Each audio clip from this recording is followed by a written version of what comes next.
नमस्कार मित्रों, आपकी अपनी कोचिंग सुमन हिंदी क्लास में आपका हार्दिक स्वागत है। आज मैं आर ओ समीक्षा अधिकारी के लिए विलोम के 25 अति महत्वपूर्ण प्रश्न लेकर आपके समक्ष उपस्थित हूँ, जो विगत वर्षों में आर ओ परीक्षा में पूछे गए हैं। तो देखते हैं इन प्रश्नों को। प्रश्न एक, विलोम शब्दों का एक गलत युग्म है। 1 दक्षिणवाम, 2 उद्दम निरुद्दम, 3 विधि निषेध, 4 बर्बर सभ्य। इसका विकल्प 2 सही है, उद्दम निरुद्दम। यहाँ पर सभी विकल्प सही हैं। उद्दम का विलोम होगा आलस, यही विकल्प गलत है, तो यही आपका सही उत्तर है। उद्दम का विलोम क्या होगा? आलस, जबकि यहाँ निरुद्दम दिया हुआ है। अन्य विकल्प देख लेते हैं। दक्षिण का वाम होगा, वाम का अर्थ होता है बायां, तो दक्षिण का होगा वाम। विधि का क्या होगा? निषेध। विधि का क्या अर्थ होता है? जो नियम के अनुकूल हो, और निषेध का अर्थ होता है जो नियम के अनुकूल ना हो, तो विधि का विलोम होगा निषेध। बर्बर का विलोम होगा सभ्य। बर्बर का अर्थ होता है जंगली या असभ्य, तो इस प्रकार से बर्बर का विलोम सभ्य सही है। देखेंगे अगला प्रश्न। प्रश्न 2, विलोम की दृष्टि से शुद्ध युग्म है। 1 अल्पज्ञ बहुज्ञ, 2 संयुक्त संधियुक्त, 3 समस्त अभ्यस्त, 4 अज्ञ अनभिज्ञ। इसका विकल्प 1 सही है, अल्पज्ञ बहुज्ञ। अल्पज्ञ का अर्थ होता है बहुत कम ज्ञान वाला, अर्थात बहुत कम जानने वाला, और बहुज्ञ का अर्थ होता है बहुत जानने वाला, अर्थात बहुत ज्ञानी।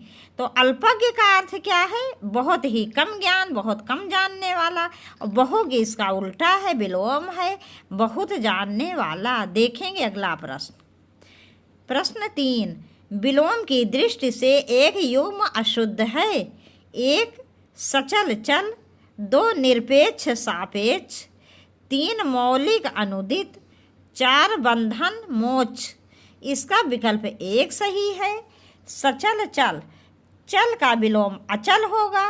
सचल का अर्थ होता है चल माने चलायमान, चलने वाला, और जब उसमें सा उपसर्ग लग जाएगा सचल, तो सचल का अर्थ हो जाएगा बहुत अच्छी तरह से चलने वाला। इसके अतिरिक्त अन्य विकल्प देख लेते हैं। निरपेक्ष सापेक्ष। निरपेक्ष का क्या अर्थ होता है? निरपेक्ष का अर्थ होता है जिसकी किसी से तुलना ना की जा सके, और सापेक्ष का अर्थ होता है जिसकी तुलना की जा सके। मौलिक अनुदित। मौलिक का अर्थ होता है स्वयं से उत्पन्न, और अनुदित का अर्थ होता है अन्य जगह से लिया हुआ। जैसे कि बहुत से कवियों की, लेखकों की मौलिक रचना, स्वयं लिखी रचनाएं होती हैं, तो उनको हम मौलिक रचना कहते हैं। और यदि किसी अन्य भाषा, अन्य कवि से लेकर उसको अपनी भाषा में लिख देते हैं थोड़ा बहुत बदल के, तो वो अनुदित कहलाता है। मौलिक का अर्थ है स्वयं द्वारा उत्पन्न, और अनुदित का अर्थ होता है कहीं और से लिया हुआ, कहीं अन्य से लिया हुआ। चौथा विकल्प बंधन मोक्ष। बंधन का अर्थ है बंधा हुआ, और मोक्ष का अर्थ होता है स्वतंत्र, तो बंधन का विलोम मोक्ष होगा। देखेंगे अगला प्रश्न।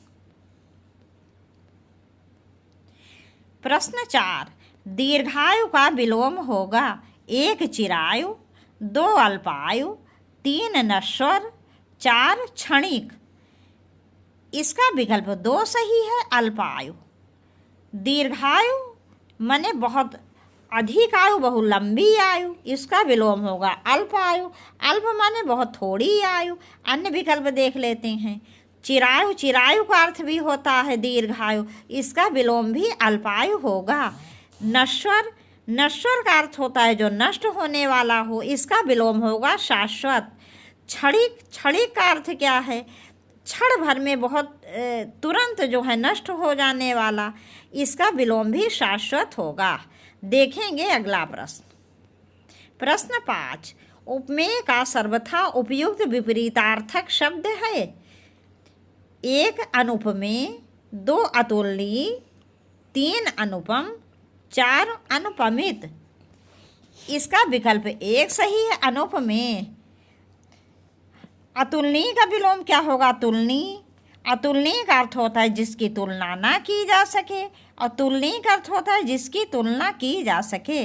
अनुपम, अनुपम का विलोम भी होगा उपमेय, लेकिन इसका सबसे उचित विलोम होगा उपमेय का अनुपमेय। देखेंगे अगला प्रश्न। प्रश्न 6, सुलभ का विलोम शब्द है। ए दुष्प्राप्य, 2 अलब्ध, 3 अप्राप्य, 4 दुर्लभ। इसका विकल्प 4 सही है, दुर्लभ। सुलभ का अर्थ क्या होता है? सुलभ का अर्थ होता है जो बहुत ही आसानी से प्राप्त हो जाए, जिसे पाना बहुत ही आसान हो। और दुर्लभ का क्या अर्थ है? जिसे प्राप्त करना बहुत कठिन हो। देखेंगे अगला प्रश्न। प्रश्न 7, व्यष्टि का विलोम शब्द है। 1 समास, 2 समवेत, 3 समष्टि, 4 समस्त। इसका विकल्प 3 सही है, समष्टि। समष्टि का अर्थ क्या होता है? समष्टि का अर्थ होता है बड़ा या विस्तृत। व्यष्टि का अर्थ होता है छोटा या सूक्ष्म। मित्रों, समास का विलोम आपके यहाँ बहुत पूछा जाता है। तो समास का विलोम होता है व्यास। हो सकता है विकल्प में कहीं कहीं समास का विग्रह भी लिखा हो, तो समास का विलोम विग्रह तब होगा जब विकल्प में व्यास नहीं रहेगा। यदि व्यास और विग्रह दोनों रहते हैं तो समास का विलोम व्यास होगा। देखेंगे अगला प्रश्न। प्रश्न 8, निषिद्ध का सर्वथा विलोम शब्द है। 1 निश्चित, 2 विहित, 3 उचित, 4 निर्मित। इसका विकल्प 2 सही है, विहित। निषिद्ध का अर्थ होता है जिसको ना किया जा सके या जहाँ ना जाया जा सके, जहाँ जाने पर रोक हो, जहाँ जाना उचित ना हो, जिस कार्य को करना उचित ना हो उसे हम निषिद्ध कहेंगे। और जहाँ जाना उचित हो या जिस कार्य को करना उचित हो उसे हम विहित कहते हैं। देखेंगे अगला प्रश्न। प्रश्न 9, भूगोल का विपरीतार्थक शब्द है।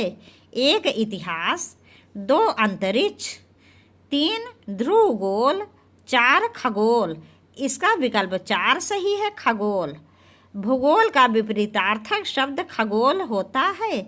भूगोल का अर्थ होता है, जैसे आप लोग तो जीएस बहुत अच्छी तरह पढ़ रहे होंगे, तो भूगोल का अर्थ होता है भूमि से संबंधित ज्ञान, जैसे या खोज, जैसे मिट्टी हो गई, पहाड़ हो गए, भूमि से संबंधित जितनी भी खोजें होती हैं उसे हम भूगोल कहते हैं। और जो अंतरिक्ष का ज्ञान होता है उसको हम खगोल कहते हैं। जैसे सूर्य, चंद्रमा, तारे, इनकी सबकी खोज या इनसे संबंधित कार्य क्या होते हैं वो खगोल के अंतर्गत आते हैं। देखेंगे अगला प्रश्न। प्रश्न 10, सहयोगी का सर्वथा विलोम शब्द है। 1 प्रतियोगी, 2 प्रतिद्वंदी, 3 प्रतिरोधी, 4 प्रतिकूल। इसका विकल्प 1 सही है, प्रतियोगी। प्रतिद्वंदी का भी सहयोगी होगा, लेकिन सबसे उचित विलोम होगा प्रतियोगी। प्रतिकूल का क्या होगा? अनुकूल। देखेंगे अगला प्रश्न। प्रश्न 11, जोड़ का उपयुक्त विलोम शब्द है। 1 गुणा, 2 भाग, 3 घटाओ, 4 बाकी। इसका विकल्प 3 सही है, घटाओ। गुणा का विलोम क्या होगा? गुणा का विलोम होगा भाग। बाकी का क्या होगा? बाकी का होगा संपूर्ण। देखेंगे अगला प्रश्न। प्रश्न 12, तृष्णा का उपयुक्त विलोम शब्द है। 1 वितृष्णा, 2 निस्पृह, 3 संतुष्ट, 4 वितृप्त। इसका विकल्प 1 सही, वितृष्णा। संतुष्ट का विलोम होगा असंतुष्टि। निस्पृह का होगा स्पृह। देखेंगे अगला प्रश्न। प्रश्न 13, पोषण का उपयुक्त विलोम शब्द होगा 1 चूषण, 2 अनपोषक, 3 शोषण, 4 क्षीणकारी। पोषण का विलोम शोषण होगा, इसका विकल्प 3 जो है वो सही है। यदि पोषक होता तो विलोम होता शोषक, लेकिन पोषण है इसलिए विलोम होगा शोषण। देखेंगे अगला प्रश्न। प्रश्न 14। मित्रों, ये सभी प्रश्न आपके आरओ परीक्षा में विगत वर्षों में पूछे गए हैं। देखो इसमें सब में सन भी लिखा हुआ है। जैसे ये प्रश्न 2016 में पूछा गया था। सृष्टि का उपयुक्त विलोम शब्द है ए बी सृष्टि, 2 प्रलय, 3 व्यष्टि, 4 समष्टि। इसका विकल्प 2 सही है, प्रलय। सृष्टि का अर्थ होता है निर्माण और प्रलय का अर्थ होता है विध्वंस। देखेंगे अगला प्रश्न। प्रश्न 15।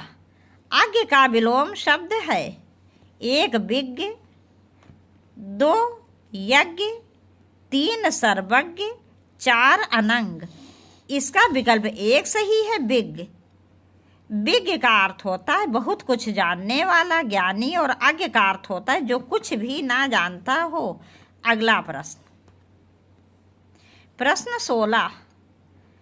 ग्रस्त का विलोम उपयुक्त विलोम शब्द है 1 सुप्त, 2 ग्राह्य, 3 मुक्त, 4 लुप्त। इसका विकल्प 3 सही है, मुक्त। ग्रस्त का विलोम होगा, उचित विलोम होगा मुक्त। ग्राह्य का क्या होगा? ग्राह्य का होगा त्याज्य, लुप्त का होगा प्रगट, सुप्त का होगा जागृत। अगला प्रश्न। प्रश्न 17। साहचर का विलोम शब्द है 1 वैमनस्य, 2 असहयोग, 3 विनियोग, 4 अलगाव। इसका विकल्प 4 सही है, अलगाव। वैमनस्य का होगा सोमनस्य, असहयोग का होगा सहयोग, विनियोग का होगा अनुदान। देखेंगे अगला प्रश्न। जंगम का विलोम शब्द है 1 अगम, 2 दुर्गम, 3 स्थावर, 4 चंचल। इसका विकल्प 3 सही है, स्थावर। जंगम का अर्थ होता है जो संपत्ति, जो पैसा रुपया आज चलायमान होता है, जैसे रुपया पैसा ये सब जंगम में हो जाएगा। और स्थावर क्या होता है? जो स्थिर हो, जैसे कि आपकी बहुत सी संपत्ति होती है, खेत है, बगीचा है, तो इसको इस प्रकार की संपत्ति को स्थावर कहते हैं। कहने का अर्थ ये है जो स्थित हो, जैसे पहाड़ वगैरह स्थावर के अंतर्गत आते हैं, और जंगम जो चलायमान हो उसे जंगम कहते हैं। देखेंगे अगला प्रश्न। विराट का उपयुक्त विलोम शब्द है 1 बृहद, 2 बृहत, 3 छोटापन, 4 क्षुद्र। इसका विकल्प 4 सही है, क्षुद्र। अगला प्रश्न। प्रश्न 20। गौरव का विलोम शब्द है 1 लाघव, 2 लघुत्त, 3 लघुता, 4 लघुत्तम। इसका विकल्प 1 सही है, लाघव। गौरव का विलोम होगा लाघव। लघुत्त का क्या होगा? लघुत्त का विलोम होगा बड़प्पन। लघुत्तम का क्या होगा? लघुत्तम का होगा विशालतम। लघुता का क्या होगा? विशालता। देखेंगे अगला प्रश्न।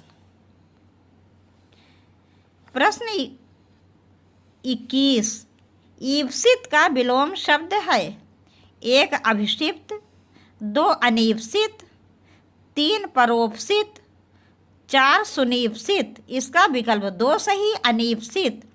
ईप्सित का विलोम शब्द होगा अनीप्सित। देखेंगे अगला प्रश्न।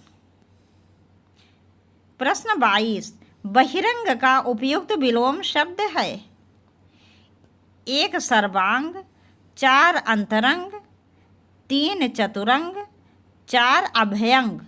इसका विकल्प 2 सही है, अंतरंग। इसका विकल्प 2 सही है, अंतरंग। बहिरंग का उचित विलोम होगा अंतरंग। सर्वांग का क्या होगा? एकांग। देखेंगे अगला प्रश्न। प्रश्न 23, स्पृश का सर्वथा विलोम शब्द है। स्पृश का सर्वथा उचित विलोम शब्द होगा। ए स्पृश, 2 अस्पृश, 3 अस्पृश, 4 अस्पृश। इसका चौथा होगा अस्पृश। अस्पृश जो है चौथा, यही इसका उचित विलोम होगा। देखेंगे अगला प्रश्न। प्रश्न 24, उत्कर्ष शब्द का विलोम है। 1 अकर्ष, 2 अनुत्कर्ष, 3 अपकर्ष, 4 आकर्ष। इसका विकल्प 3 सही होगा, अपकर्ष। उत्कर्ष का क्या अर्थ होता है? उन्नति। और अपकर्ष का अर्थ होता है अवनति। अगला प्रश्न। प्रश्न 25 तथा इस वीडियो का अंतिम प्रश्न। उपकार शब्द का उपयुक्त विलोम है। 1 विकार, 2 अनुपकार, 3 अपकार, 4 निरस्कार। इसका विकल्प 3 सही है, अपकार। इसका विलोम अनुपकार भी हो सकता है, लेकिन यदि अपकार विकल्प में नहीं रहेगा तो इसका विलोम अनुपकार हो जाएगा। लेकिन यदि अपकार रहेगा तो अपकार ही होगा। विकार का क्या हो जाएगा? अविकार। अब मित्रों, यहीं पर ये वीडियो समाप्त कर रहे हैं। और ये आपके लिए बहुत ही इम्पॉर्टेंट क्वेश्चन है, बहुत ही महत्वपूर्ण प्रश्न है। और भी आपके लिए बहुत महत्वपूर्ण प्रश्न लेकर हम जल्दी ही आएंगे। लेकिन आप लोग जैसे एक लाइक कर दिया करो। मैं बार बार आपसे कहती हूँ, एक लाइक करो। यदि कुछ ना समझ में आए तो कमेंट्स किया करो। यदि आपने मेरे चैनल को अब तक सब्सक्राइब ना किया हो तो प्लीज़ सब्सक्राइब कर दो। आपसे जल्दी मिलेंगे बहुत अच्छे प्रश्नों के साथ। बस आप भी एक काम करना ना भूलिए, लाइक ज़रूर कर दिया करिए। नमस्कार।